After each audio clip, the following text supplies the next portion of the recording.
Quest presents an unabridged recording of The Lost Promise of Ireland by Susanne O'Leary, narrated by Jennifer Fitzgerald. Chapter 1.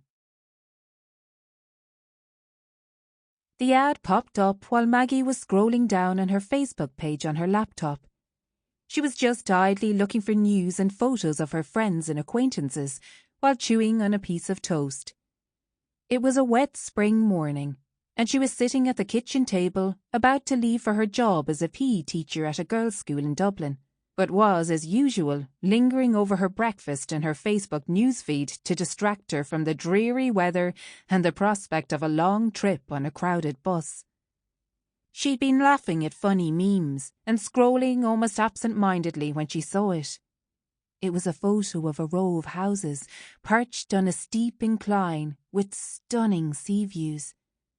But it wasn't the cloudless sky or the azure sea that made her suddenly freeze.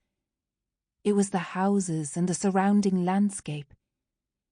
She blinked and looked at it as the setting stirred something deep in her memory. Instead of scrolling past the photo, she enlarged it. Those cottages. That view. Lovely cottage for rent in old coastguard station in County Kerry, the ad said. Maggie's hand stopped on the way to her mouth as she stared at the photo. Yes, it was the house all right. The cottage her family had owned, where they had spent all their summer holidays from when she was 8 years old. Maggie remembered that moment when her parents told her they'd bought a holiday cottage at the seaside in Kerry. She had been so excited to spend a whole summer at the seaside with them, her 2 brothers and her sister. And what wonderful summers they had been. Maggie looked fondly at the picture, remembering that back bedroom she had shared with her sister Claire, going to sleep to the sound of the waves. The seagulls would wake her up with their screeching, and she'd jump out of bed looking forward to another fun day on the beach, or climbing the hills above the houses.